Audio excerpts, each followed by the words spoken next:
Good morning and welcome to Autism Live. I'm Shannon Penrod and we're going to be with you for the next hour talking about autism, but in the most fun way. We're going to talk about play, and I'm just doing a little light reading right now. We don't talk about this book very much, but today I'm going to refer to it several times. This book, it's heavy. And it's called Evidence-Based Treatment for Children with Autism, the CARD Model. And it was written by, look at this who's who in autism list, Dr. Doreen Granpeesheh, Dr. Jonathan Tarbox, Dr. Adele Nadowski, and Julie Kornack. All people who have been regulars on the show and talk about things and having to do with how to treat individuals with autism by using a skill-based model where you teach them skills. And people often ask, like, well, how would I know where to find these and whatever? And we talk about the skills program, skillsforautism.com. But this is another route if you like it all in a book, because in the back of the book, and I'm going to refer to this page many times today, they list the different curricula areas and they show you what the lessons are that they teach. And so we're going to be talking about the play curriculum today and why that's super important. So, because play is important, but this is a step-by-step of what to teach at what level and how you move it up, and we're going to go over all that. Because I love to talk about play. Hey, I'm Shannon Penrod, and I am thrilled to be here with you. This is Autism Live, and the mission of Autism Live here on the Autism Network is to provide information and inspiration for that larger autism community. That starts with individuals who are themselves on the autism spectrum. I do not identify as one of those people, but I identify, and what I try to be, as an ally to those individuals to help them to be able to live the lives that they want to lead, not the lives that I want to lead. I just realized, Traven, I also don't have my iPad. I showed up today and sat down and like lost my brain. So I don't have your comments yet, but we'll get those eventually. But anyway, this show is about providing, as I was saying, to the whole community. It starts with the beating heart of the community, which is people who are on the spectrum, but then it includes all the people who love them and who want the best for them, that want them to be able to lead their lives the way they want to lead them. Not the way somebody arbitrarily decided, but how individuals on the spectrum want to lead them, who they want to love, where they want to live, what they want to do with the hours that they have on this planet, how they want to work. But I think that it's important that if we're honoring a person's soul, to acknowledge that everybody can learn, everybody can grow, everyone can strive.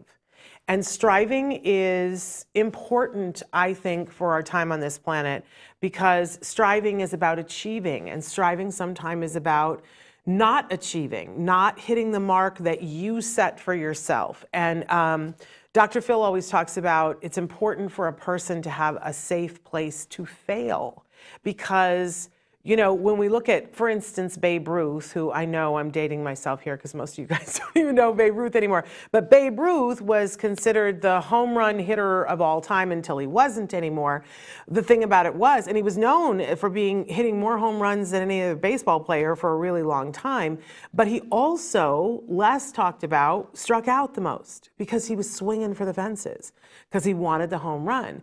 And, sometimes you have to swing for the fences and miss to get to the place where you want to be the home run king.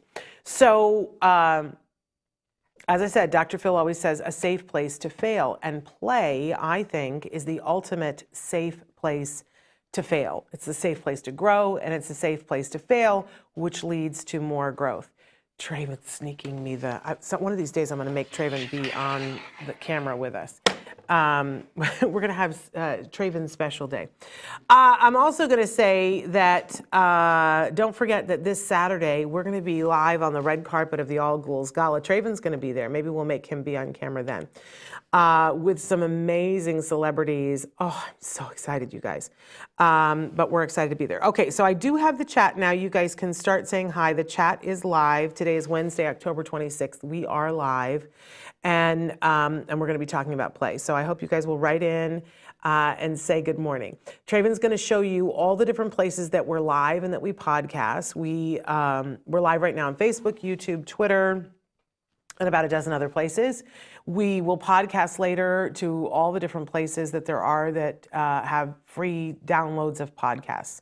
We want it to be free to you, right? There is a cost to us to upload to those podcast places, but we feel, Parker, good morning.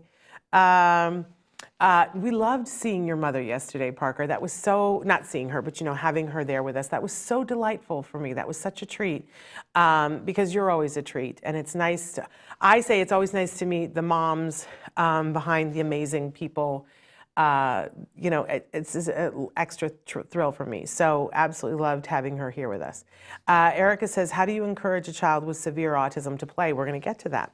All he wants to do is watch TV and play with his shoelaces or cords or chains, biting them, or playing with them with his hands. Well, first of all, one of the things that we're going to accept is that right now, that is his version of play. And we're not going to totally disavow that. That is how he finds enjoyment right now in play. So we're going to allow some space for that to grow within our hearts because people love what they love, right? But we're going to try to pizza dough that out so that we can find other things that he likes. And one of the first things that we do is take a thing that we know that they like and see what else is similar to that. So one of the first things that comes to mind is that my son, when he was little, somebody got him a box of lacing cards. And so Melissa and Doug makes a great version of this, you guys, because they're good wood, and it's basically a picture that has wood picture that has holes poked in it. And the box usually comes with several of them with several different laces, cords. And what you do is you take the lace and you have to push it up through the hole and then down another one, and up through the hole and down another one. And he might super enjoy that. And, I think play is about having enjoyment and de-stressing and decompressing, but it also is a safe place to grow, right? And when they're doing that and sewing, they're doing hand-eye coordination, they're doing the pincer grasp, right? All of this is good prep for writing. So he might be super into that. And then you can get more elaborate lacing cards. And it may be that down the road, we can be doing some crafts with him, like cross stitch and things like that, where he can make a picture by lacing things. We're going to talk about age-appropriate play, Parker, because Parker says, I know someone who is 30 on the spectrum who still likes Paw Patrol, and I'm concerned for him. You know what? I love that you're concerned for him, Parker, but that's okay. Watching Paw Patrol, I told the story the other day about how my grown husband got into Teletubbies and how I got into the Doodle Bops. It's okay. Entertainment is supposed to be entertaining. If it's the only thing he's interested in, then we want to stretch it like pizza dough. And so right now he likes to watch the show Paw Patrol, but maybe we can get him reading a book about Paw Patrol. And then maybe we can get him playing a game that's a Paw Patrol game, like a match game with Paw Patrol. And then maybe there's a Monopoly game that's Paw Patrol. There's a Monopoly game of almost everything. And so we go like this, and along the way we see if there's something else besides Paw Patrol that he might like. Erica says, I've started to take the TV away and only watch TV on weekends. I turn the TV on because if he is not watching it, he starts to mess with my stuff or climb furniture or rip paper or mess with my keyboard. And she says, okay, I'll try that. Thank you so much. Here's the thing. I want to tell a quick story, and then we're going to get into talking about play. A couple of years ago, before the pandemic, I had a doctor's appointment, and I go and they have a waiting area for you to sit. You check in now at the computer. It's so impersonal. And then you go to waiting area 34, and somebody's going to come out and get you, and it's, there's nobody there to check in with, no human being to talk to. But here comes this dad who, it's clear to me that he doesn't spend a lot of time with his kids. And I don't know who the doctor's appointment is for, but he's got the two kids. They're like 8 and 10, a boy and a girl. And they sit down in the waiting room. There is a TV in the waiting room, but it's playing, medical little snippets on the TV that really aren't to entertain anybody, but they're just information, facts, because hopefully you're not sitting there too long in the waiting room.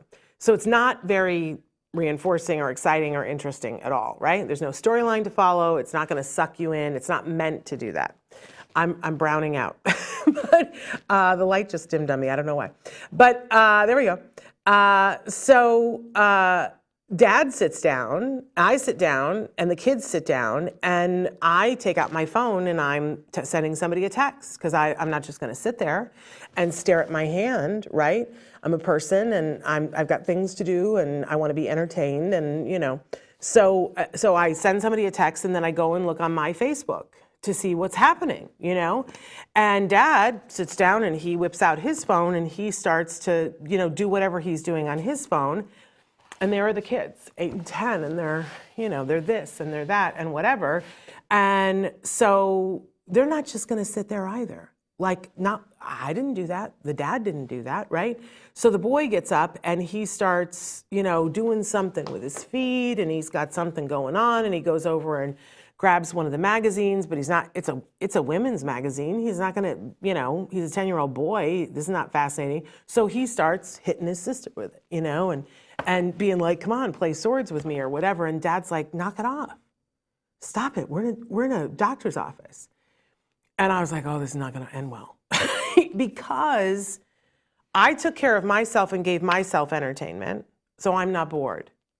And he took care of himself so that he wasn't bored. Nobody took care of the fact that these two kids are sitting there, and what do they have to do? They have nothing to do. So they're going to find something to do, and they're going to create something, and it's probably not going to be something that's good. What's the thing that my great-grandmother used to say about idle hands or the devil's business or something like that? Because if people don't have something to do, they're often going to find something to do, and that may or may not be good, right? There are some kids who can entertain themselves endlessly, but that's not most kids, right? So when you say to me, Erica, that, I put the TV on because if I don't, he starts messing with my stuff. Yes, of course. And so one of the reasons why we teach play, this all ties together, we teach play is so that kids know how to play, how to entertain themselves, how to move from one thing to another so they know what to do with their leisure time so that they are entertained. And if we can help them to direct it to something that's really reinforcing to them and maybe even beneficial for them, because they're learning skills, then fantastic. Because if we don't, you're absolutely right. Any kid, not just one on the spectrum, would come over and play with your keyboard because I don't have anything else to do. And it's sitting there and I'm bored. And I believe in the 11th commandment, which is thou shalt not bore. And our bored kids will do anything. So of course you turn the TV on. Of course you do that so that he's entertained, so he's not messing up your stuff. But of course he's going to mess up your stuff if he doesn't have stuff to do. What I want to put into your backpack is that there's more things that you could give him to do to entertain himself than just the TV, right? But we have to teach him how to do those things first. So we teach play, we exercise play, we use play, and do all that. And Parker says, that is why I learned to bring my devices to all of my doctor's appointments. Yes, we all do that now. We all do that. But when you're an 8-year-old kid and you're not on the spectrum, sometimes you don't have a device yet. Maybe you don't have a phone yet. Or I don't know with this particular dad with these two kids. But he got irritated with them because they weren't just sitting there. And I wanted to say to the dad, okay, let me take your phone away and you sit there for 20 minutes. And let me guarantee you, that dad wouldn't be able to do it. He would be up, he would be pacing, he'd be asking questions, because none of us like to be bored. So let's just accept that our kids don't like to be bored either. So when we want to take them someplace, I used to have, my mom made me this zipper bag, and it was fabric that was all zippers. So you could open any of the zippers. Later, she decided she was making one that each zipper had a different pocket, but originally it was just a zipper bag. Any of the zippers would have opened the same pouch. And in that pouch of things, we stuck a bunch of what I used to call 2-minute toys, toys that would keep my son's attention for 2 minutes or less. And there were a bunch of them. There was like a little egg full of silly putty, so that if he want, but that's a 2-minute thing, and then he's done.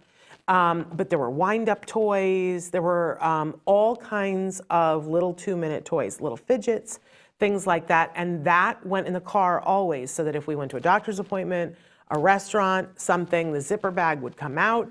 And the rule was one toy comes out at a time. You put that toy back when you're done with it, and then you can take another one. And that's how we would spend those times. And he would be interested. Then he got a Nintendo DES, and that was the end of that. And Parker said, when I was that kid's age, my mom brought my Leap pad that I had at that time for that purpose. I'm so excited that you said that. I have a whole bunch of Leapfrog toys sitting just in my eye level because we're getting ready for Toy Guide, and Leapfrog sent some really good stuff this year. So we're going to talk about all those things. But yes, they have to have something to entertain them, but it doesn't have to be screen time. There are other things besides screen time, but screen time is very rewarding for our kids. I mean, let's face it, it's rewarding for us too. Okay, so anyway, I do want to say that I want to remind everybody, we have lots of experts on the show. I'm not one of them. Although I was told recently, listen to me, although I was told recently that maybe I am an expert in toys for autism, because I'm the only one who puts out a guide for that. So I don't know, maybe I'm becoming an expert in toys for autism. I would love that if I someday felt that I qualified for that, because I love what play can do for our kids. First of all, I love play, and I love toys, and I love playing with kids. And I love the spark, because I love teaching anything. And more than that, I love the spark of watching when somebody's learning. And I love when it's something that's fun. And I know for me as a human being, once a child, like, you know, toys open worlds of imagination for me. And it can do the same for our kids. We should always know that. So let's jump in. I feel like I forgot something, Traven. Did I forget something? No. But let's jump in. And so we're talking about teaching play today. And my whole thesis for you is that we want to teach play because it's worth it. And why is it worth it? Because it's that safe place to fail. And we always want our kids to have tons of opportunity. Remember, we talk all the time about what's the best teaching strategy to teach anybody anything. We know that it means giving clear instructions, giving tons of opportunity to try, lots of feedback, and that it should be reinforcing, right? If it's all those things, we're going to learn. Well, hello, play, as long as we teach someone how to use a toy, and part of teaching them how to use a toy is how to use it flexibly, right? So there's the clear instruction, tons of opportunity. Like if the toys are there and you can do it over and over again, there's the tons of opportunity, right? But then the feedback, sometimes just the very play itself, I think this is why our kids love screen time and why they love video games, because the feedback is absolutely instantaneous. You either did the thing and you won, or you did the thing and you have to start over again, right? And that in and of itself is very reinforcing when you know I get another chance. And like the world didn't end because I tried to jump from this spot to that spot, but I didn't make it with my little character in Mario Kart. But I get to try again is very reinforcing for our kids. Plus the fact that, you know, hopefully the toys and the games are reinforcing. But one of the things that we talked about the other day is that this is not one size fits all. What's reinforcing to you in a toy may not be reinforcing to your kid. And you got to make room for that, right?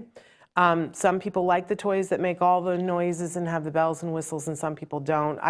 There's many companies like Leapfrog and VTech and Fisher-Price that have the adjustable volume on their toys. Love that. It's really important because that sometimes is the difference of whether it's reinforcing to somebody. Now I'm going to have the hiccups. Good. Seems right. So we're going to talk about play. There we go. So I think I skipped one. Okay, there's 4 basic types of play that we're going to talk about today. And then if you want to know all of the types of play, this is a great book for that. Evidence-Based Treatment for Children with Autism, the CARD model. Because it outlines it for you. But the 4 basic types of play that we're going to talk about today, because I see these as stepping stones that we can all get behind. That are easy enough that unless you've thought of it this way, you wouldn't think of it this way, right? So we're going to talk about functional pretend play, symbolic play, imaginative play, and sociodramatic play. I have to say, oh, Parker, you can buy the book anywhere. It's on Amazon. Yeah. It's big. You can use it as a doorstop. I'm asking you not to because there's good stuff in it. But you can use it as a doorstop. And it's not the kind of book that you read cover to cover. It's the kind of book that you read and you look up a chapter and go, I want to know about play today, so I'm just going to read this stuff about play. And then I'm going to go back in the index. I think the index is worth the price of the book.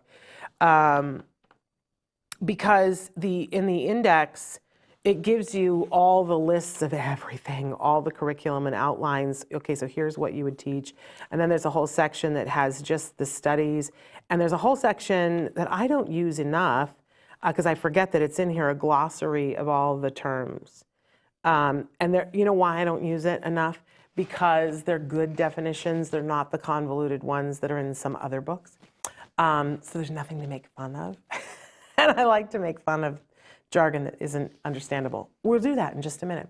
So functional pretend play, symbolic play, imaginative play, sociodramatic play. I started to say that I think the question that I'm asked the most having to do with play is the one that was already asked today. Oh, I don't know how to teach my child to play. They don't play in the way that I'm used to seeing children play. That so he makes a mess, climbs on the furniture, rips paper, or messes with my keyboard.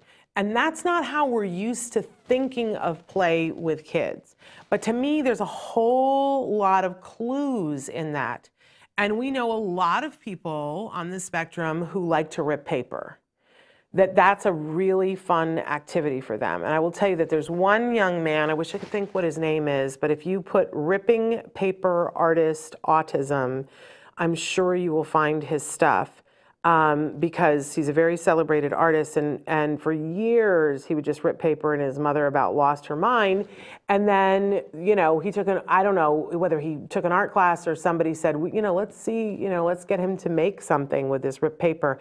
And he does ripped paper mosaics. Stunning, really beautiful stuff. I had a calendar one year that was all his designs, and I remember there was one that was like a parrot that was just so beautiful, breathtaking. I mean, just brilliant. So this is why I say we don't want to get hung up on our ideas of what something is and whether it's functional, because you're going to hear the word functional a lot as we go through these definitions. But let's try to broaden our idea about what could this be. You heard Dr. Grampiche talk about, when somebody wrote in about my child just likes to bang on things. And I know as a parent, you go, oh, how am I going to get through life if all my child is going to do is bang on things? But I'm here to tell you, and she told you guys the story of Logan Shepard, who liked to bang on things and is now a professional drummer at the height of his game and celebrated. And, so these things can turn into very, and I'm going to use the word functional here, meaning that it's something that is really helpful to the individual. We just have to be a little bit more open-minded about it. But so functional pretend play, symbolic play, imaginative play, sociodramatic play. And for me, these are the steps to getting to the point where an individual has the freedom. If you can do these 4 things, then you have the freedom to create. You have the freedom to create things that don't exist, visualize things the way you want them, and carry them out the way you want them. And I think that that's a brilliant gift to give our kids. And what we find is that not everybody on the spectrum, but many people on the spectrum have an innate artist sense about, whatever the medium is that they like the kid who tears the paper and makes the pictures out of it, or Logan who drums and can write music, right? But, and then we know other people that are fashion designers that can figure out how to make a skirt lay because it's something that they understand. They have a specific talent for that. So, but a lot of our kids are very rule-oriented and rigid, and they have something called functional fixedness that there's a test that they have in psychology where they, give people a hammer and, say, what can you use the hammer for, right? And very rigid people will go, well, the hammer is used to drive a nail, right? But people who are creative will see that the hammer can be used as a pendulum, that the hammer can be used as a weight to balance something, that hammers can be used as a source of destruction, not just to build, right? They can be creative enough to see that a hammer can be the centerpiece of a floral arrangement, right? That because the rules can get fuzzy around creativity. So that's the other piece for this that I want to put in your backpack, is that when you teach play, you're helping to deal with stress, to be self-actualized so that you're, doing the things that you love and being free to be yourself. But you're also working on flexibility. And of course, you're working on social skills and problem solving, all of these things that play can do for you. So we're going to run through these 4 things, and feel free to write in any questions that you have about any of them. But let's start with functional pretend play.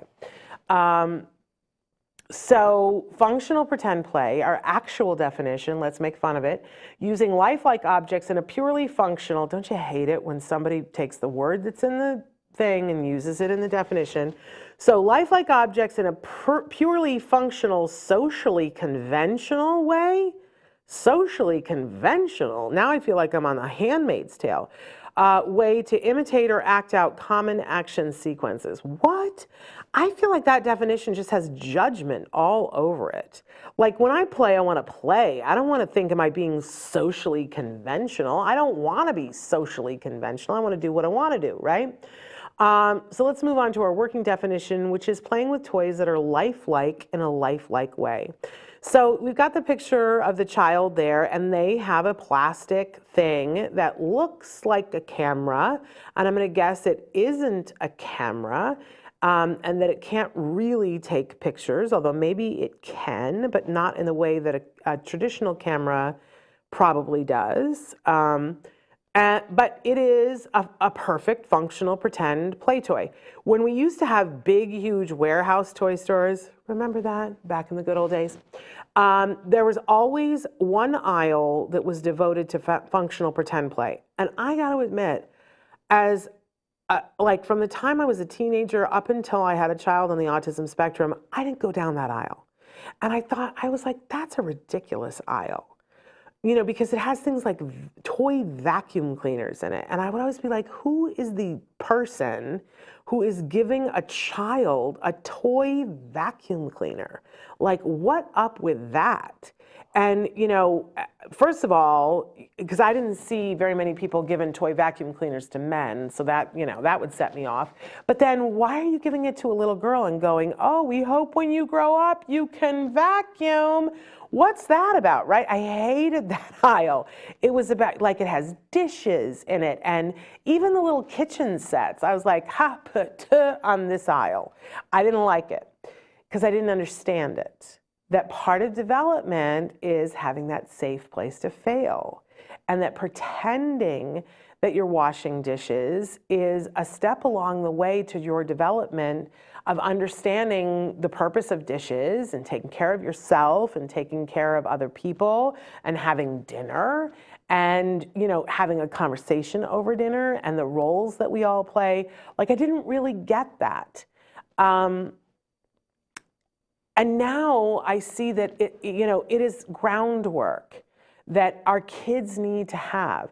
That one of the things we hear Dr. Grampiche say a lot is the ability to imitate is huge. When you have the ability to imitate what somebody else is doing, it's absolutely huge. And I recall, so I was not getting my son functional pretend play toys. That was not on my list of things to do. Certainly not before he had autism, not when he first was diagnosed with autism, right? But I remember I have this beautiful restored Saratoga trunk that my parents gave me, I think for my 21st birthday, because I'm originally from Saratoga. So that's a trunk that has the hump back on it, and it has these wood, it looks like a pirate's treasure trunk is what it looks like. But it has these wood strips that are on it that are attached to the trunk. And my son took a piece of plastic and he was taking and running it along the trunk, but he was doing it in the way that you swipe a credit card. And he was, I don't know, maybe 1.5, and he was doing that. And I was like, what is he doing? But it was very distinct that he was doing it like you swipe a credit card. And I told somebody about it, and they were like, oh, that's fabulous. He's watched you do it, and he's practicing doing it. Does he have a little cash register that he can play with? And I was like, no. Why would he have a cash register? I don't want him to grow up to run a cash register, right? We had like rockets and things like that. And they were like, no, but and this is really before autism, they were like, you have to let kids play out what they're seeing, that they play adults before they become adults. And you need to let them have fun with it. Then, of course, my son was diagnosed with autism, and they were all about, we need to get some functional pretend play things in here, because my son, when he was diagnosed with autism, he had been in the high chair and never graduated out of the high chair to sit at the table with us yet. So he was diagnosed at 2.5, and he was still sitting in the high chair because it was the only way we could contain him. If you sat him at the table, he wouldn't sit in the chair. He would get up and run around, right? And so the only time he would eat was when you contained him in the high chair. So, they would make him play tea, and they would get the tea set out and pour the coffee and, give you the plate with the pretend cookie. And we would, at that time, we ate at Subway a lot, and because it was convenient. And they had a backpack it was all Subway stuff. And he was familiar with Subway, and you could make a sandwich. And had the little drink and everything. And oh my gosh, he loved playing with that. I will tell you that I love all of the food functional pretend play toys that Melissa and Doug has, because there's a reality to theirs that I think is missing in other pretend play toys. Like, they have an orange that's a wood orange, going to last generations, right? But it comes apart in segments like an orange and Velcros back together. And they have toys that have a play knife that they could never hurt themselves with, but they can practice cutting their sandwich. And the sandwich is magnetic or Velcro, and it comes apart. And it's this Melissa and Doug, so good. So good. But that's what those functional pretend play toys are about, is a safe place to imitate what I see in real life. So now I'm a convert. I'm like, do get your kids a pretend vacuum cleaner. My son was obsessed with vacuum cleaners. And we got him a vacuum, and he had a good time with that. So don't be afraid of that. I always tell people, don't spend $1 million on your functional pretend play toys, because you can, right? There are less expensive ways to do it than others, but do allow them. And they're very concrete things that I just want to go over and grab 18 of them, because we have a whole half of a studio filled with toys. But they look very realistic, but they're plastic. And so it's clear that I'm pretending, but it's a great bridge to what we're going to be talking about next. So do a play meal with your kiddos. Have them cook in the kitchen with you. In their play kitchen, and you don't have to buy one of the big, huge ones. We've had before and showcased them before on the show, that there's a company called Pop Over, which has these great things that go over a chair and makes a kitchen or an ice cream cart, and then it folds up. It doesn't have to take up your whole life. We lived in an apartment. We didn't have room for all that. I don't know about you guys. Okay, so then once you get the functional pretend play going, and you've got the dishes out, and you go, oh, I would like a hamburger, please. And your child goes over, and you show them how to make a hamburger, right? And then you have to show them. You go, I love eating it, right? I'm pretend playing. And then and it's almost like kids go, oh, is that allowed? Like, you see in their face, they're like, oh, I'm allowed to pick it up and go, I'm eating. And you're laying the groundwork for them, saying it's okay. The rules around this are different than the rules around everything else. And our kids need that. So you have to model the behavior. You have to physically show them. I love getting a toy and sit down and playing with it, because then kids go, oh, I didn't know that's what that toy could do. Just like the parents do.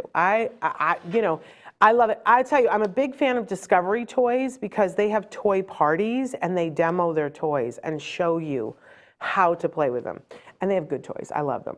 And you can, it's like, you know, you can have a party. It's like Tupperware. And then you save a bunch on your toys.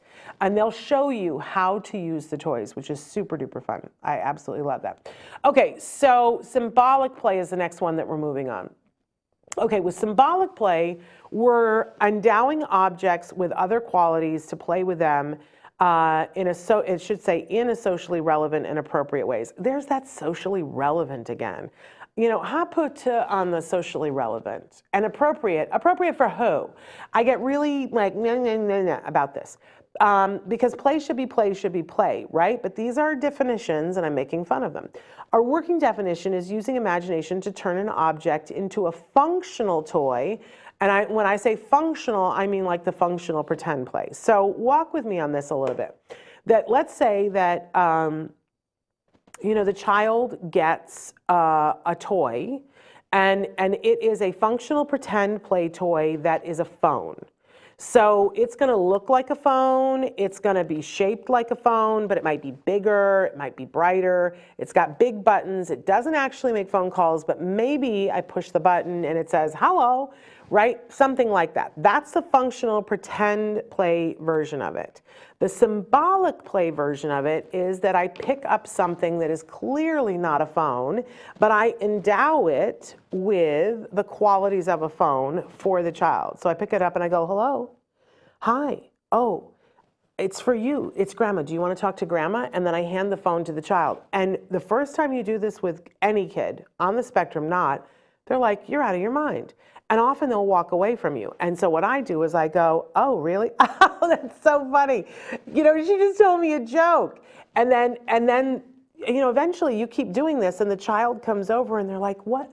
And then they want to hold it up to their ear and they realize it's not a phone. She's just being funny.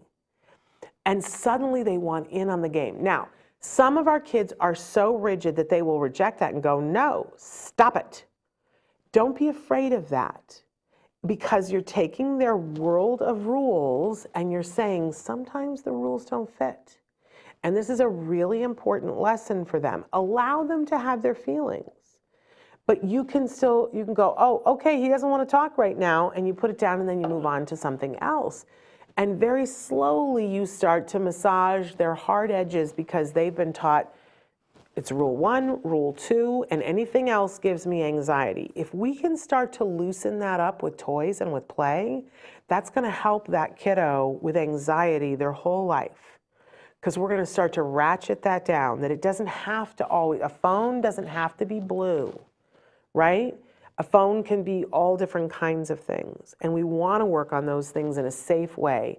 I'm not saying torture them with this. If they're saying no, but you understand that they're having feelings about the fact that you're breaking rules. Let them have their feelings about it. Don't try to mitigate that. Don't try to change that. Let them have their feelings about it. I'm just saying don't let it be the be-all, end-all and go, oh, okay, you're having feelings, let's stop, right? Because they're allowed to have feelings about it. We don't have to have the same feelings. We can be respectful of their feelings, but you know, we can enjoy it still and do whatever, and they will eventually too. Okay, so you can take anything. You know, one of the things that I like to talk about is that, okay, you start with a car. Maybe you have a toy car for a toddler and it's bigger, and you put it down on the carpet and you vroom, vroom, vroom, vroom, and you make the noises with it, right? And you teach the child, okay, and I always say, you know, use language and sounds as much as possible with toys to show them that it's okay. So that's why I sit down with a car and I go, room, room, room, room, room, room, room, and do that. And usually if I'm teaching a child how to play with a toy, because I don't want to bore them, I will introduce some form of conflict for them, because that's what sort of brings them in. So I've got my car and I go, room, room, room, and I go, and I go, oh, we're out of gas. We got to get gas right now. And then I'm going to go over and I'm going to take a pen and I'm going to stick it in and be like, oh, got to get the gas. Gas. Okay, I got gas. and away I go, right? And it might be that the car is a functional pretend play toy, that it is a representation of a car, right? But I used a pen for the gas cap. So I'm doing functional pretend play, but I'm also doing symbolic play. But the truth is that what I just showed you was imaginative play, because I didn't have a car. I just pretended that I had a car. And that's when we get to imagination. So we have functional pretend, where it looks like the thing, and I play with it in the way that is the thing. Symbolic play, where it doesn't look like the thing, but I still play with it like it is. And imaginative play, using imagination to create objects, locations, scenarios, and situations where they do not already exist for the purpose of play. Can you tell that I did this at midnight and I left words out? But our working definition for this is I'm making it up.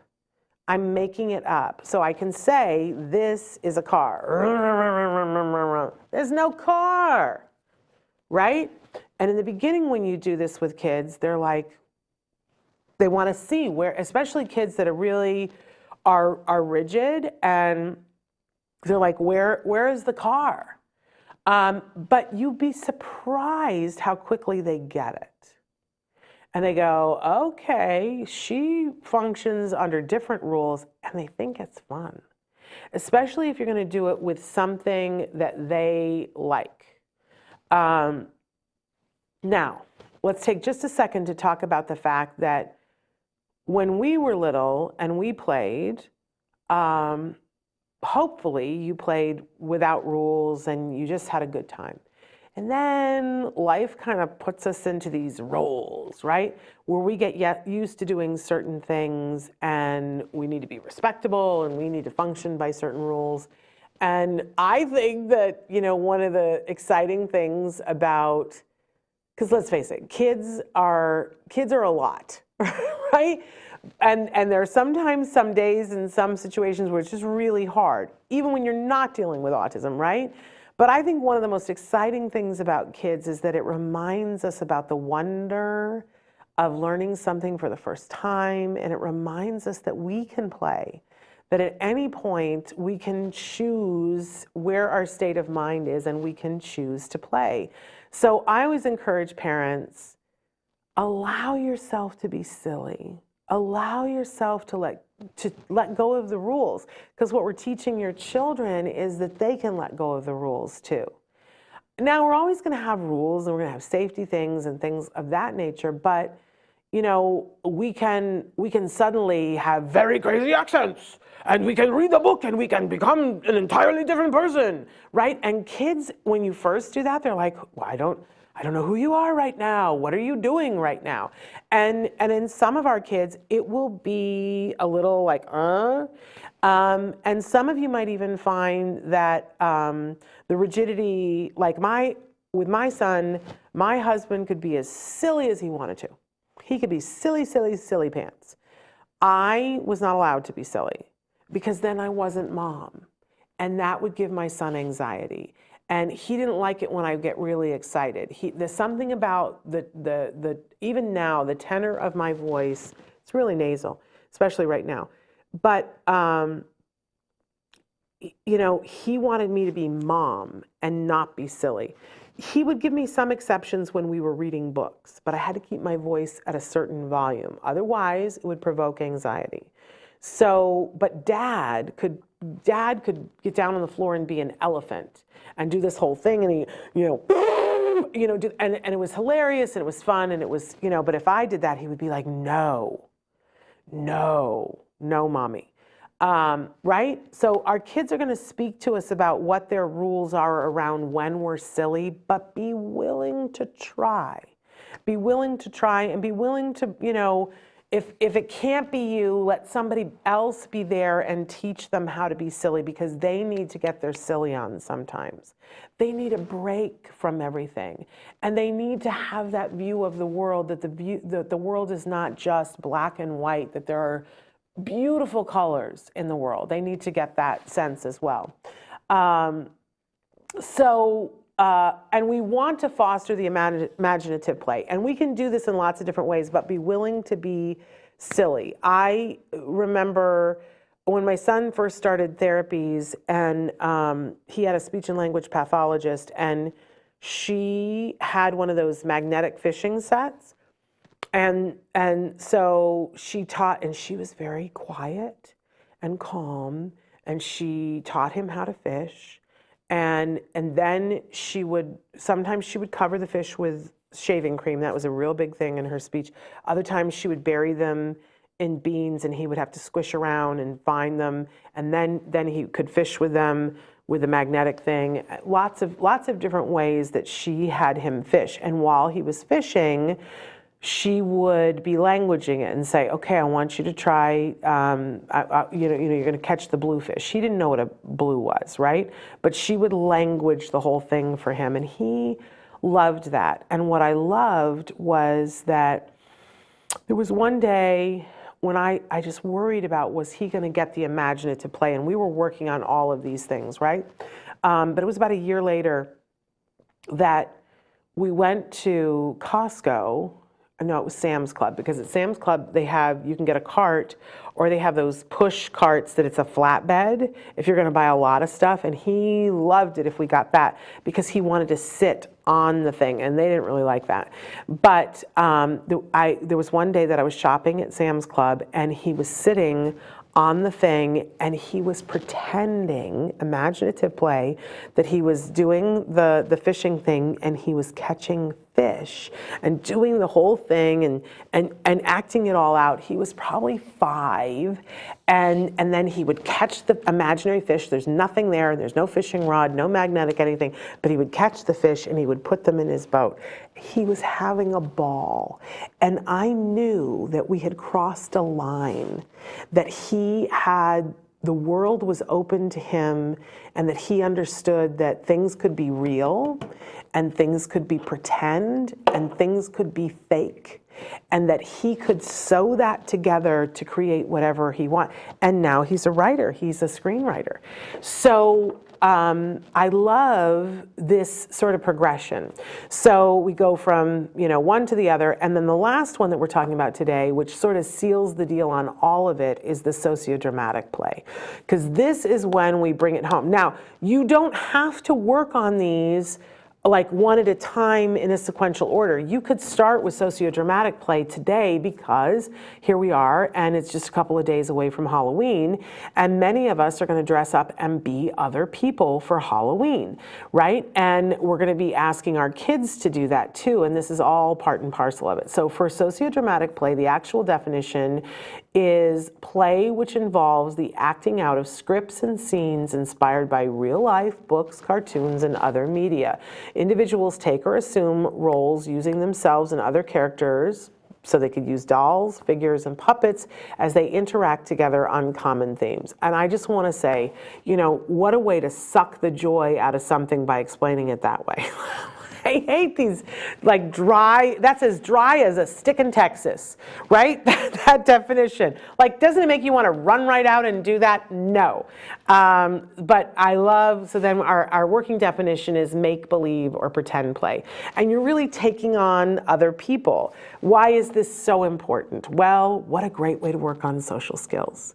What a great way to work on relationships. What a great way to work on perspective taking, because if I'm going to be the fireman and I'm going to put on the fireman costume, then I have to at some point think to myself, what does a fireman do? What does a fireman say? Which is just a hop, skip, and a jump from what is it like to be a fireman? What does it feel like to be a fireman? What do firemen notice that maybe other people don't notice? What does a fireman think? Right? And that is perspective taking. And we want everybody, hello everybody, we want everyone to be involved in perspective taking, because that's when we care about each other. And here's the thing, we hear all the time from people this lie where they say people on the autism spectrum don't have empathy. Lie.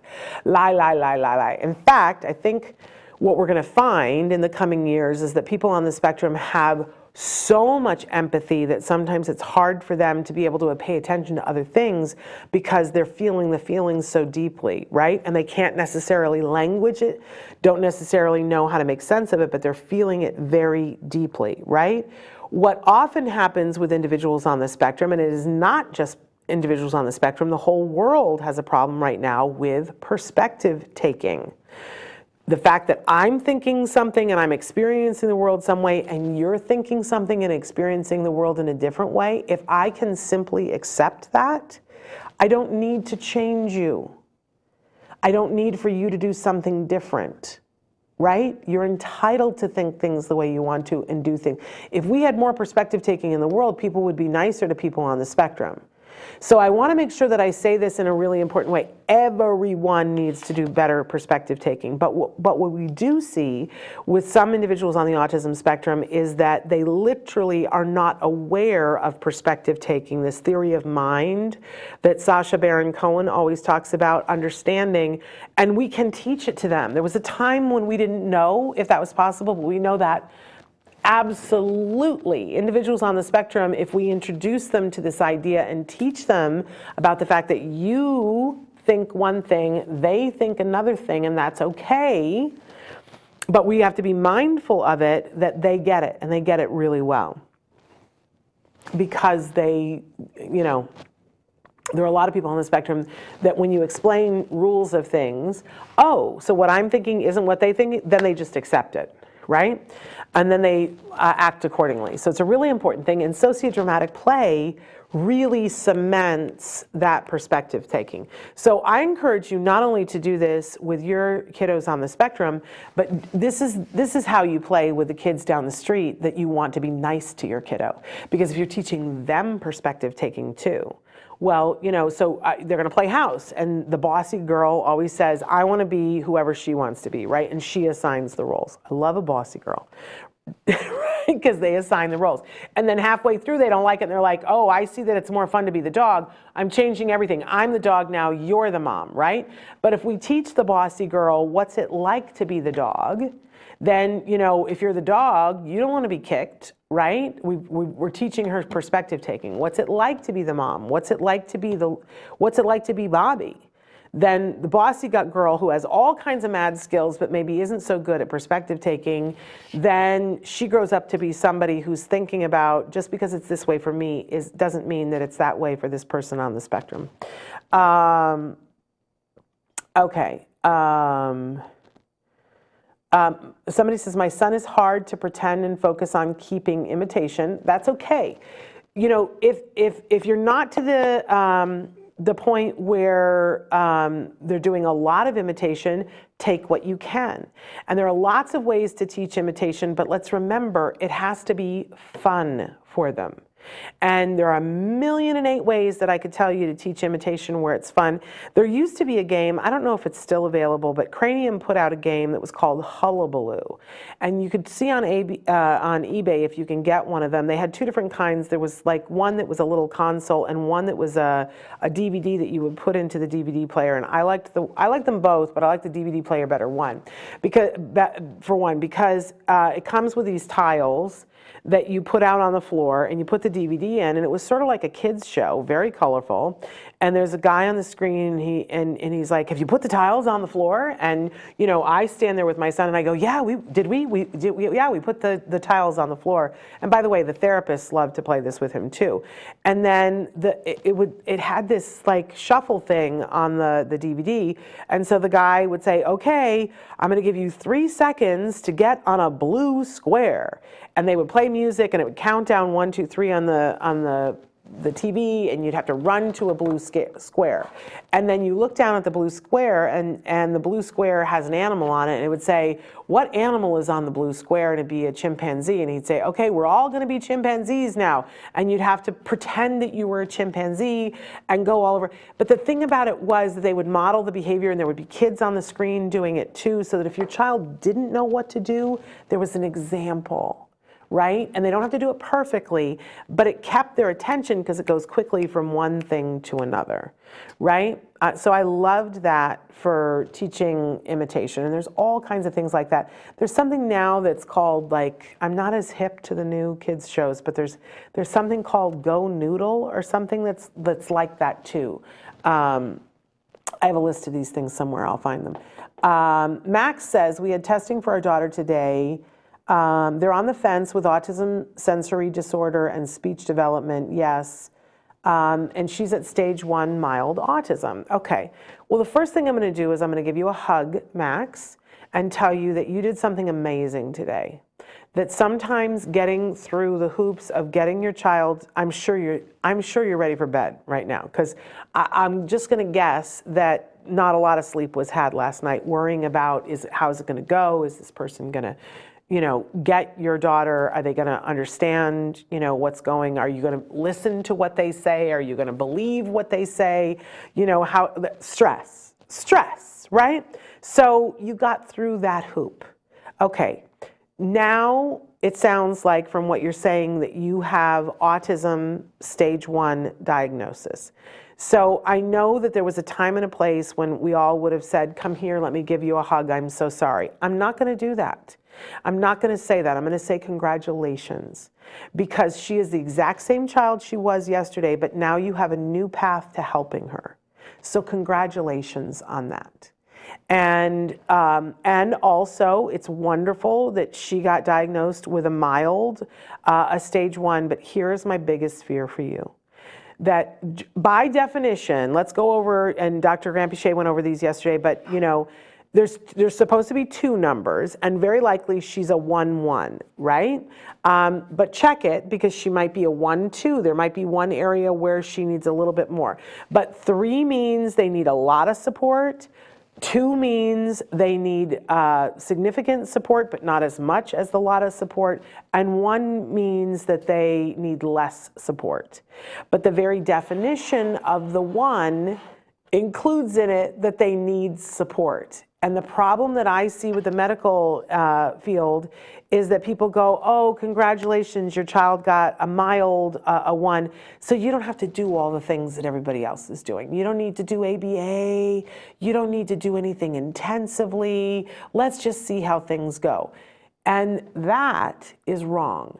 If you read all of the science would tell you unequivocally that is the wrong tactic. And the very definition of the 1 needs support.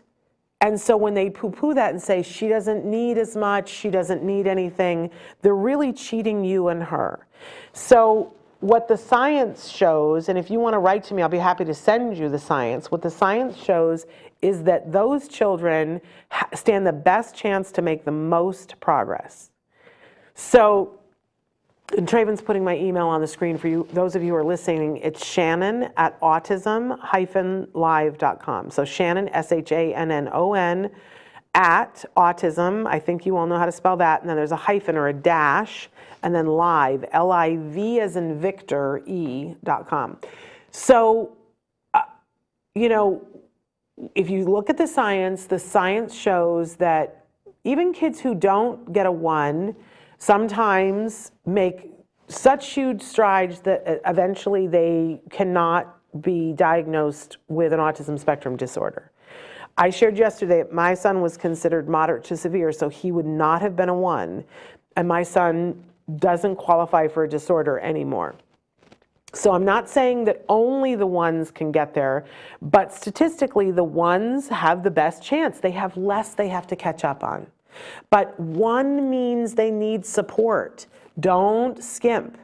And the science shows that early intensive behavioral intervention is the most effective. But I want to put everything in your cart all at the same time. I want to make sure that she's healthy. I want to make sure that she's getting good rest and sleep. I want to make sure that she's engaged educationally in all the things that she does. I don't know how old she is, but I really want her to get access to good ABA. And the science shows, I don't know how old she is, but if she's 3 to 5, the prescription is 40 hours of ABA a week. Now, most people are going to tell you with a level 1, she doesn't need that. She doesn't need that. But what they're saying is, oh, if we were to translate this into something else and say she broke her leg, but she didn't break it badly, so let's not give her a cast. It'll probably work itself out. We would go, that's cuckoo for Cocoa Puffs, right? Of course she needs a cast. The leg is broken. Now, autism is not a broken leg. Autism means that her brain was busy doing some things and she didn't pick up some things along the way. She's probably a little bit behind in certain things, not all things, but you know, I'm guessing because, wait, you might be writing in. They were little rubber tiles, Max, or Parker. Max hasn't written back in.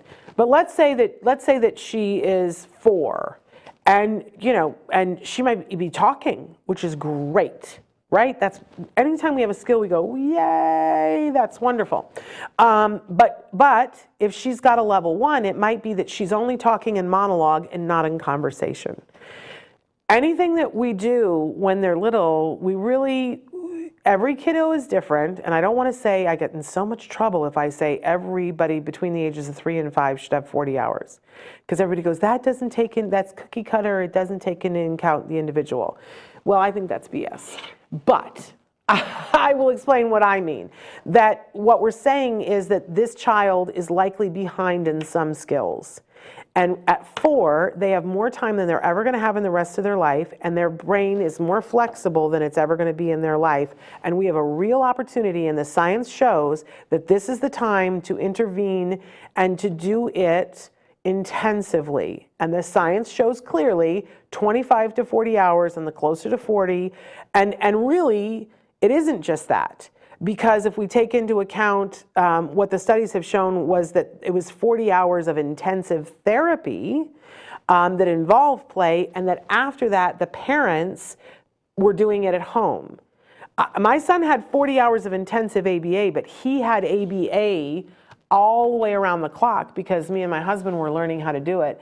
And maybe we weren't doing it as well as they did some of the time, but we were learning how to do it. And what we were doing was making his every waking hour an educationally enriched environment. That's what's shown to be the most effective. So I hope, Max, that they're not going to skimp out on you and tell you she's doing so good she doesn't need stuff.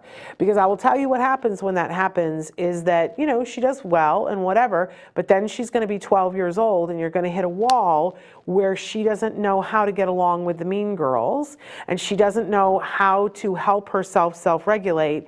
And you have a real opportunity now to intervene now, put those things in her backpack so that you don't have to come back for more when she's 12. If you have to come back for more when she's 12, 13, you will, right? But I would rather give her all the skills that she needs, get her caught up. That's really the thing. Get her caught up so that she never has to fall behind again. There we go. So I want to see how do ASD people to lead, pretend, and make believe? Well, and it's different for everybody, right? That we know some people who are on the spectrum that get very caught up in their own world. They're actually very good at the pretend and the make believe. They just don't know how to weave it into being social, right? So we know kids that will sit there and they have a whole inner world that's going on that's so reinforcing to them, they don't want to talk to you, right? So it isn't always that the problem is that they don't know how to make believe or pretend. Then there are other kids that are on the opposite end of the spectrum that are so rule oriented that they don't allow themselves to fantasize or go into it could be something else. And for those kids, what we outlined very specifically today, really helpful, because then you can teach them, okay, this is what the rules around this are. For the kids who are locked in their own little world, it becomes incumbent to get down on the floor with them and become a part of their world, and to see if they'll welcome you into their world. And we do that by modeling, you know, for kids like that, I keep my movements very little, but if I have a kiddo that's busy doing their own thing, I show them what I'm doing, and I watch what they're doing, And if they're playing with the car and I keep my energy really contained, right? And I might bring my little thing over and interact with their car. And I will see that suddenly they like the fact that this bobblehead does this, and now they want to do the bobblehead thing. And so I let them do the bobblehead thing, and now we're in this space, this bubble of imagination together, and it's really incumbent upon me to listen. And I start a conversation that's play. Sometimes with kids, I will just, and you know, they keep doing their thing, and then I go back to in a rhythm, right? Until eventually they'll come over and they'll go, and I go, oh, and then I go, and then they'll go, and we start a conversation. So it's creating a bubble where they'll let you in. And once you're in, I mean, I think it's something about having respect for their space and not forcing yourself in. But when you get invited in, you come in as a good guest, and a guest brings things with them. It's not, you know, I love to have it be directed by the child, but, and we want to be listening to what the child is saying, but we can bring things in too and make little tap noises. And see, or sometimes I'll just do something with my finger, or sometimes I've got pen all over my hand today, but sometimes with kids I will say high five, and a lot of kids, you know, they know that and they, oh, high five, and then I go, wait, here's your change, and I do that and they're like, what is that? And then I go high five again and I say, give me some change, and they're like, and then they do that, and then we start the conversation that way. So lots of different things. Parker says, go Noodle. I have friends that are teachers. Jack Hartman is another great resource. I don't know that. Somebody says, thanks, I'm from Korea. I watched we love your TV. Can I tell you? I'm so hooked on Korean TV. I watched Dr. Doreen's live yesterday. I have been awake since 2 here to watch Autism Live. I'm so glad that you're here with us. And please let us know if you have specific questions, okay? And then Dark Angel says, how to teach how to put sentences together. Okay, so let's talk about that. So I can use play to do that. Even before we started ABA, we had a therapist who, you know, she was doing some ABA techniques and some play therapy, who would come to our house, and she had this great toy that it was like something we'd seen on Baby Einstein. You can find the kind of toy that it is on Discovery Toys, but it's sort of this ball thing where you put the ball down and it goes down the thing, but it's for little kids, big balls, right? And so she would put him in the high chair. He was that little, and she would set the toy on the high chair, and she would take out the ball and she would say ball. And then she would take the ball and she would let it go down, and he would grab the ball because it's very exciting, and then, you know, she would say to him ball, right? And in the beginning she wasn't forcing him to say anything, right? And she would point to her lips and she would say ball, right? So eventually we got to the point where she would hold up the ball and she would say ball, and she would get him to approximate by either saying buh or bah or ball, or some version of ball, and if he would, she would give him the ball, right? And then he would get to put it down the thing, and that was his reinforcer, right? But it had to be something he was interested in. And at that point, he was interested in the ball, and she made it interesting, right? So now you got one word, great. And now it's pizza dough. You want to stretch it out. So, and this doesn't happen overnight. This is why ABA takes so many hours, because it's like everything else in life, we're going to change slowly. Like a plant grows slowly. We're not trying to do it overnight. So she would come and play with him, and that would be just one of the many things that they would do. But then the next time she would come back, she would either teach him sign, do you want more ball? I think this is more, right? This how old I am now, how far away. She would say, you know, do you want more ball? And she would language it, and she would do the sign at the same time. So he could either sign or say mo ball, right? Just the approximation, not even doing the more, but more ball. But then eventually he could say more ball, and then she taught him more ball, please. And by that time we were in ABA, and And they took that and ran with it because she would come, like 2-3 hours a week, right? And so we only got to ball before, and maybe the sign for more before she left. But then ABA came in, and in the beginning, they were there for 25 hours a week while we fought to get funding to get to 40 hours a week. And by 6 months into ABA, we got to 40 hours a week. But so now they were in there and they were like, okay, now we're going to play pirates. And now, okay, we're going to run over here and what do, I've got this. Do you want it? And my son would go to grab the ball and they'd go, what is it? It's a and he'd say ball. And then very quickly, within like a week, they taught him more ball, please. Then it was want more ball, please. Then I want more ball, please. Now we've got a sentence. I want more ball, please. And then you just continue on with that. So I want more ball, please. And then they would either ask him a question or they would say, what are you going to do with the ball? Are you going to throw it? Whatever, so that then he would say, I want more ball, please, I'm going to throw it, right? And they would heavily reinforce that. But then you have to teach back and forth, which is the conversation thing. So then we would take a ball, and we literally started with a ball, and we would sit on the floor. And and the therapist would do this with him, and I would do this with him. So we'd sit on the floor, and because he liked balls. If your child isn't into balls, you don't do this, right?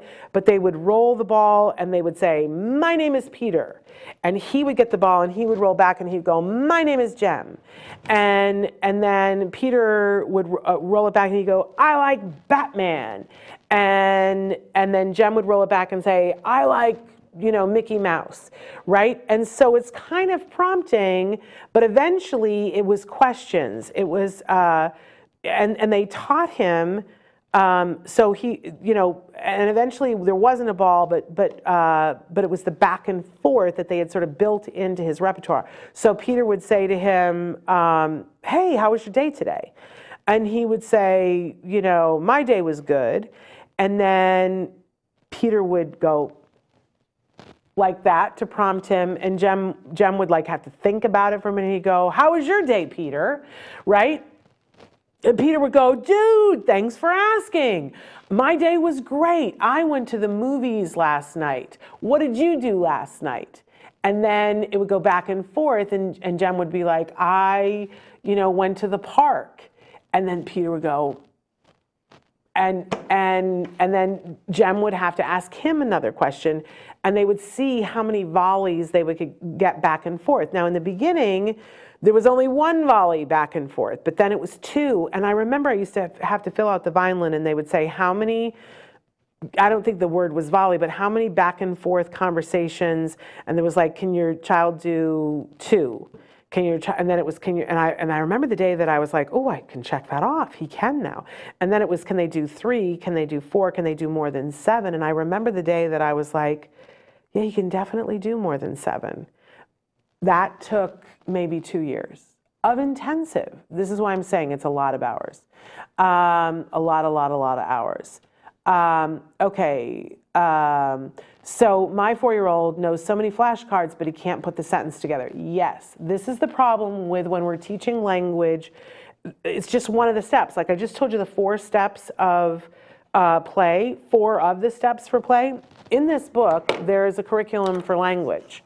And you don't just teach labels, which a lot of people just teach labels. But with language, we're talking about the language operants then, Dark Angel. And it's in here somewhere. I'm not gonna go through the whole book to find. But when we teach language, we need to teach both the expressive and the receptive form of whatever. So if I'm teaching pen, I want you to be able to express that it's a pen in whatever way that you can, because some people that's verbal and some people it's not. But when I say to you, what is it? You need to be able to hold up a card and say it's a pen. You need to vocally be able to say it's a pen, or you need to be able to type it's a pen, or hit the icon it's a pen, because you're able to say it's a pen, right? So that is the expressive, that you can say that it's a pen. And then there's the receptive, that when I say pen, when I say get me the pen, you know what I'm talking about. And you have to teach both sides of everything in the beginning. Eventually kids will get it, but that's like another year and a half, right? So we don't just teach labels, we have to teach the label expressively and receptively, but then we want to make sure that we're doing all the verbal operants. So we're going to start with a coax that you can just echo it. That I say it's a pen, you say it's a pen. You may not even understand that it's a pen at that point, but that it's imitation. It's pure imitation in whatever way that you can. But then we're going to work on to matching. That maybe I have a pen and I've got a pen and a pencil, and I say put with same. And that you can match a pen with a pen because it's important that you understand, what it is, and you can match the two of them together. Then we're going to work on, there's a whole series of things, and am I going to remember what all of them are? So there's matching, then later on we're going to work on being able to tact a pen, which is being able to come up with the word pen in a new circumstance where pen has not been said to label it. It's hard to explain, but the example that I always give is if your child is in some place and let's say that a balloon floats in and they go, oh, balloon, that's tacting. I didn't say balloon, I didn't mention balloon, and they brought it into the conversation to let you know that there's a balloon there. That's pure tacting, right? And then interverbals is when where you want to get, where I can start to have a conversation with you and I can say to you, what do you want to write with today? And I didn't say pen, but you have so many things in your brain that you can choose from that you can request a pen. You can say, I want a blue pen, and nobody said anything about a blue pen. But in order to get to that point, you have to have all the labels, but then there's a whole lot of lessons that have to come in till you can get to that point. And they're all in this book. And it's probably 1,000 lessons, Dark Angel. And a lot of times people think, well, if I take my child to speech an hour a week, we're going to work on those labels and it's great, we're doing something. You're not wrong, but it's not the whole thing. And what we see when they only get the speech part is exactly that. They can label, but they can't have a conversation. And that's heartbreaking because the facility is there, we just haven't taught it. So I would tell you ABA, and I know you're in Canada and it's hard, but get the book, and read the section on language and ask us questions and we'll help you to get there.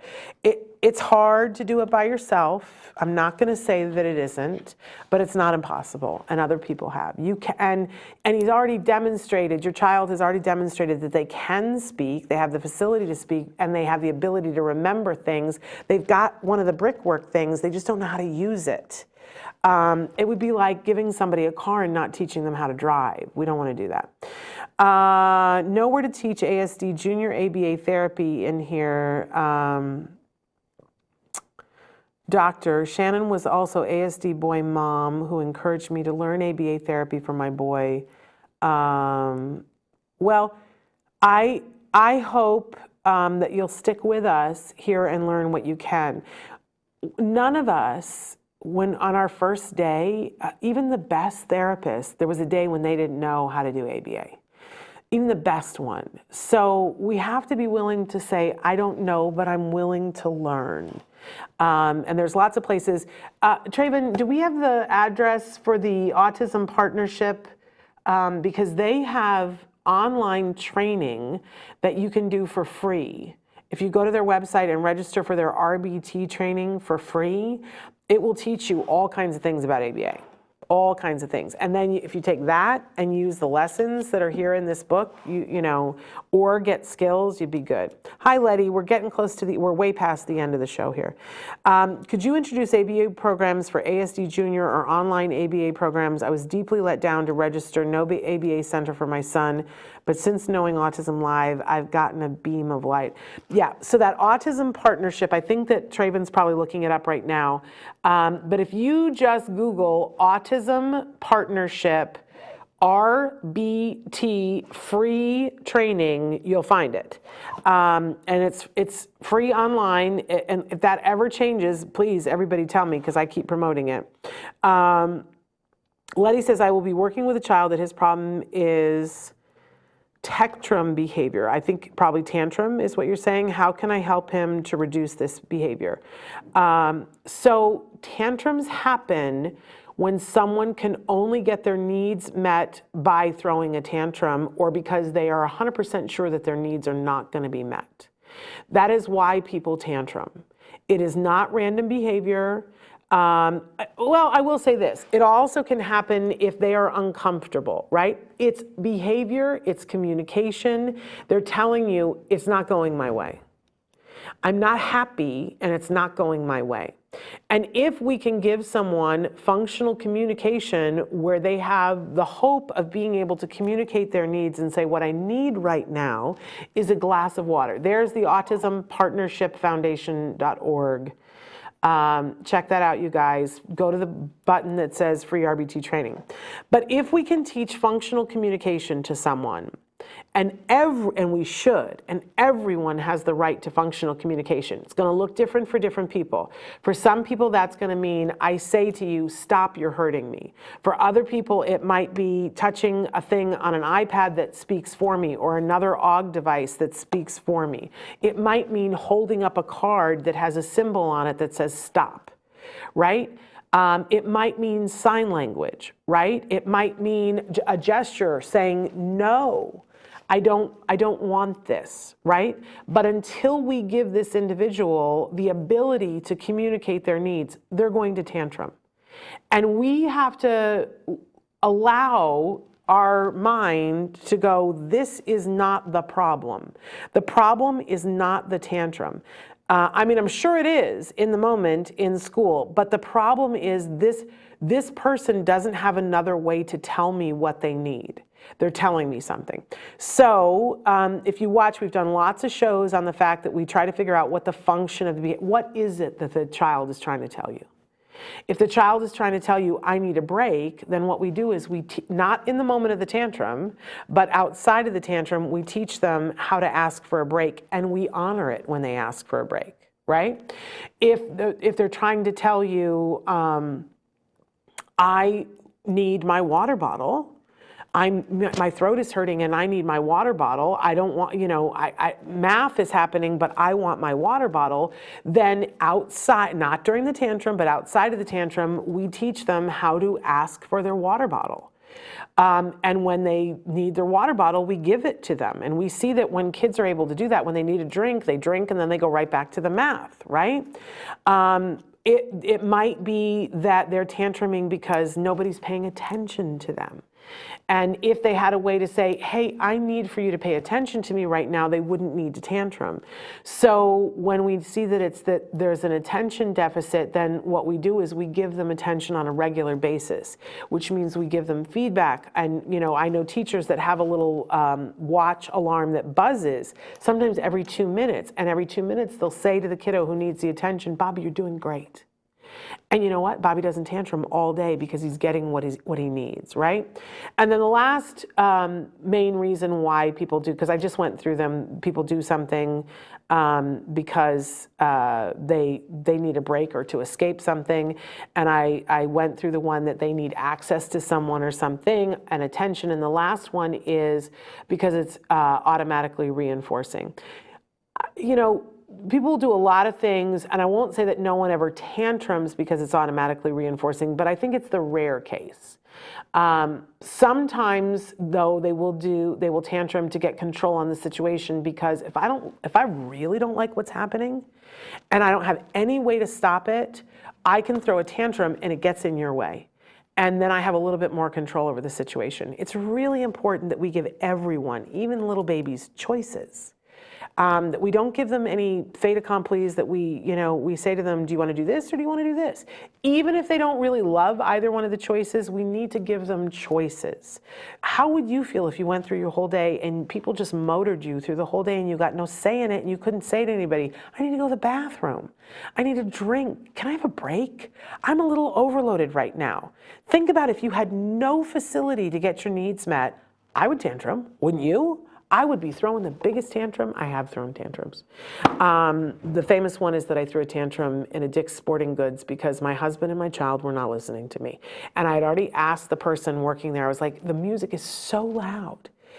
Can you please turn the music down? And they were like, no, it's wired that way and there's not. And nobody was listening to me. And then eventually I just said, you know what, forget it. And I laid down on the floor, and my husband was like, oh my God, what's happening? Do we need to call an ambulance? And I said, no, I'm done with all of you. I'm gonna lay here. And the guy came over and he's like, what's wrong? And I said, I'm having sensory overload, and so I'm gonna lay here. You couldn't turn down the music. I'm gonna lay here on your floor. And he was like, well, you can't lay on the floor. And I was like, what are you gonna do? Pick me up, carry me out?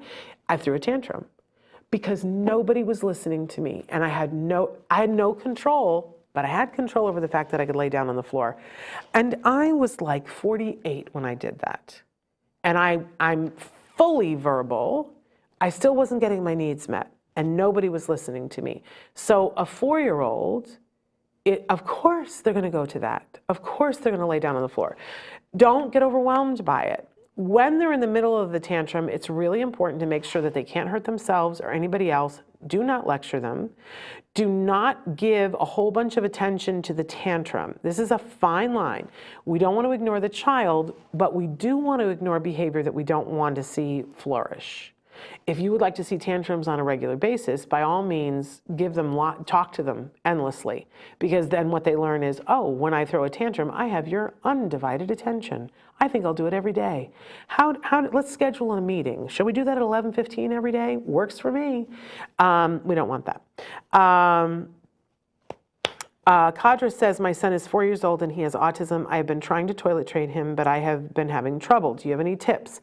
There's something called the Fox and Asrin method.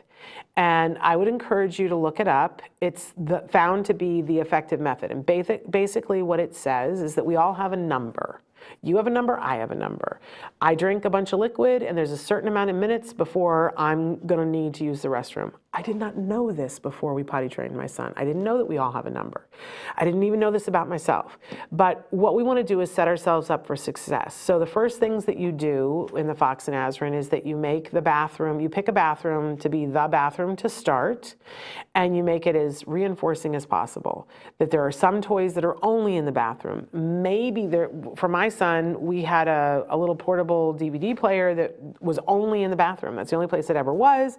And that if he went into the bathroom, he could watch the cartoons. He only liked black and white cartoons. I don't know. The colorful ones were too much color for him. I don't know. And there were books in there, and it was cozy and wonderful in all the colors that he liked. And we modeled the behavior, and we would say, I'm going to the bathroom, and showed him that we enjoyed going to the bathroom, and that it was not a place to be afraid of. And we also started giving him drinks and keeping a chart and keeping track of, so that we could sort of get a beat on what his number was. So, we'd give him a big old cup of water, or, his favorite drink, whatever your kiddo likes, and we would check the time, and then we would see when he soiled the diaper. And we did that for like 2 weeks to get a baseline. Okay, now you know the number, and you might know that the number for your child is 22 minutes. And on average, you give your child liquid, and around 22 minutes later, they're probably going to need to do the bathroom. So you subtract a few minutes from whatever that number is, and you start boot camp. After you've made the bathroom reinforcing and you got your number and you did the baseline on it, you're gonna buy some snazzy new underwear, and you're gonna put them in a shirt and the underwear, and you're gonna have a stack of the underwear, and you're gonna plan on doing laundry later. But you put the diapers away. And you have a timer, and you get their favorite salty snack, and you eat the salty snacks, and then you go, here's the liquid, and they want the salty snack, and then they want the liquid because they ate the salt, and you set the timer for 5 minutes less than whatever the magic number is, maybe 4 minutes, I don't know. check with Fox and Azrin. So, and you play games and you do other things and you really don't have anything else on your schedule for a couple of days to do boot camp, right? And then the timer goes off, and when the timer goes off, you go, oh, it's time to go to the bathroom, and you do whatever song that you do, and everybody parades off to the bathroom, and we pull the fancy schmancy underwear down, and they go on the toilet, and we set the timer, and Fox and Azrin will tell you exactly, it's like 4 minutes that you set the timer because we don't want them to sit there forever and have their little legs go to sleep. It won't be reinforcing, right? And they sit there on the toilet, and we do other things, and we have a good time, and we read books, and we watch cartoons, we do whatever is reinforcing to them in the bathroom. And should they tinkle in the toilet, we celebrate, and we go, what a great job. You're such a big girl, you're such a big boy. Oh my goodness, whatever is meaningful to them. We give them hugs, kisses, rewards. We go, dude, you did it. Whatever is appropriate. And we wash up and we go do something else fun. Should we go do something fun? And you do that again and again and again. A lot of times they won't tinkle on the toilet because it's performance anxiety and they don't tinkle on the toilet, and we don't make a big deal about that. The timer goes off and they haven't tinkled on the toilet, and we go, okay, all done. And we still wash our hands, but we just don't have the big party. We don't go, you didn't go. We don't do that to them. That's shaming. It has no place in the Fox and Azrin, right? But we go, okay, that's fine. And we're gonna wash our hands, but it's distinctly different. It's not the big party, right? And we go back to doing the fun stuff, but we set the timer now for 3 more minutes or whatever it is. I don't remember what the Fox and Azrin numbers are. But then when the timer goes off again, we go, time to go to the bathroom again. And we keep doing that until one of two things happens. Either they tinkle in the toilet or they have an accident. And when they have an accident, it's not a big deal. We take off the underwear, it goes into the laundry pile. We don't, no recriminations, no shame, nothing. We don't talk about it. We just deal with it. We help them to wipe themselves up. We put a fresh pair on, and we start the salty snacks, and we just rinse and repeat, and we start all over again. We never try to make it anything aversive, right? It's all good or like nothing. You know, there's no yakking at them about, you know, you're supposed to do that in the potty, honey. Don't, that's not helpful, right? We big reward when they tinkle in the potty, and should they poop in the potty, oh my gosh, right? Then we just like, it's the best thing ever. But we keep doing that. And usually, even kids on the spectrum, if we do this for 3 or 4 days, they get into a rhythm and you get into a rhythm. And then you want to, as quickly as you can, move it to another toilet that maybe you have to go to grandma's house to use the toilet, because we don't want them to get fixated on the fact that it only happens in that toilet. We do put, and you always pack a bag and put it in the car with extra pants and extra, you know, whatever underwear you have, and you go to Target and you have your timer set. You're gonna do the timer thing for probably a few weeks until we're 100% solid and the child starts requesting. And we start to say, you know, when the timer goes off, it's time to go to the bathroom. Don't you have to go to the bathroom? Let's go to the bathroom. You know, tell me, however they tell you, you know, it's time to go to the bathroom. So you build that into it. But it doesn't fail, except when the child's not ready. So let's say you do this for 3 or 4 days and you really are nowheresville and you're not really being, and be honest with yourself. Did you follow the timer? Did you follow all the instructions? Because if you do and you reinforced it enough, if the child is ready, it will sink in. If it didn't, it means the child wasn't ready. That's not their fault. It's not your fault, and it's not Fox and Azrin. We go, okay, the child's body isn't ready yet. So we take a break from it and we come back in a month or 2 and try again. And we go, you know, there are people who will tell you, you know, you don't ever go back to the diapers. If they're not ready, you go back to the diapers, right? But when you're trying it, no diapers, no diapers. We want them to feel the sensation of, oh, I'm wet. And we don't leave them to sit in the wet. We clean them up immediately, and there's no recriminations about it. There's no lectures. There's no discussion. There's no faces. There's no disappointment. Nothing. It's a nothing burger. We just, you know, just like if you know, are doing pajamas, although sometimes when you do pajamas, it's hugs and everything. Okay. We're going to have to stop this in a minute, although you guys are still writing things in. When my son was at the age 4 to 6, he started tantrum more than 6 times a day. My family was hard to overcome. One friend who has ADHD boy, she introduced us to doctors, and I went to the doctor. The doctor advised medicine for my son. My son has taken pills. After taking pills, he's hardly started the tantrum. I don't know what the pills are, and I don't know, when he was tantruming, he was telling you something. Now, the tantrum might have been, I don't feel good. I have a tummy ache. In which case, if you gave them medicine, then yes, that might be a reason why the tantrums would stop.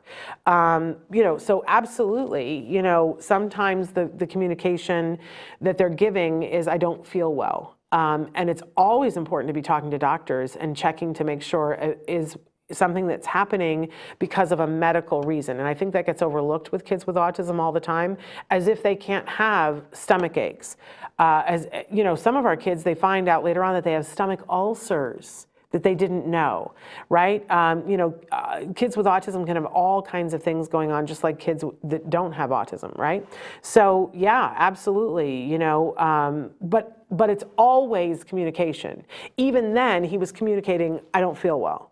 So it's all good. But do, make pediatricians listen to you.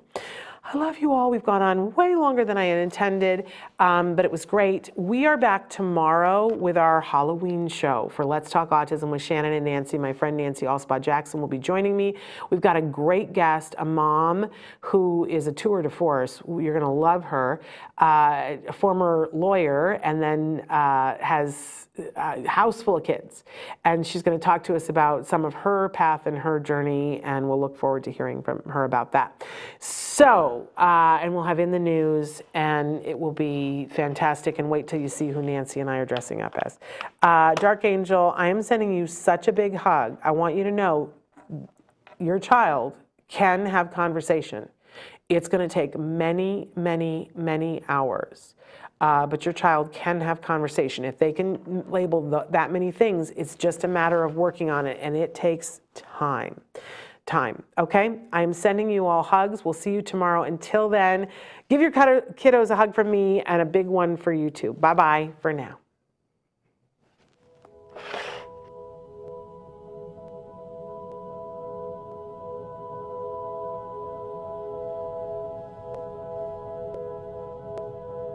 If you found anything helpful in this video, please give us a like. In fact, make sure that you smash that subscribe button on YouTube and give us a like on Facebook.